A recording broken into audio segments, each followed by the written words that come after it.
Баршаңызға сәлем, сіздермен Нажиба. Бүгін сіздерге дәмі тіл үйретін, піскен сәтте-ақ желініп кететін, ерекше дәмді алмалы пирогтың рецептісімен бөлісемін.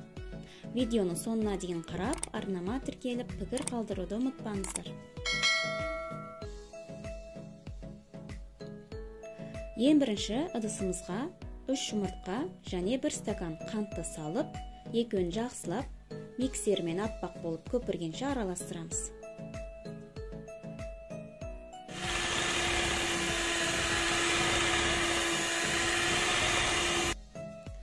Одан кейін сұйық май және 1 пакет маделинді салып тағы да араластырамыз. Бұдан кейін миксер қолданбаймыз. Un мен қопсытқышты осылай аз-аздан қосып, лопатканың көмегімен араластырамыз.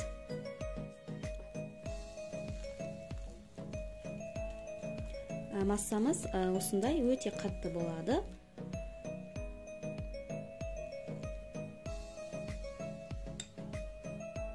Енді 3 алманы қабығынан ашып, кішкентай бөліктерге тураймыз да массамызға салып араластырамыз.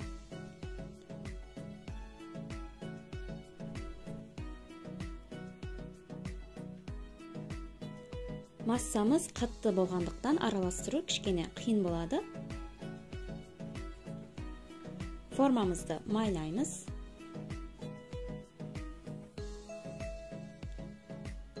Массамызды құйып, үстін қасықпен тегістейміз.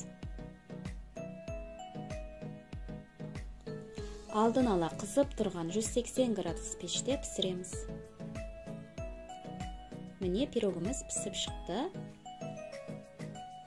15-20 минут суығаннан кейін қант ұнтағымен сәндейміз.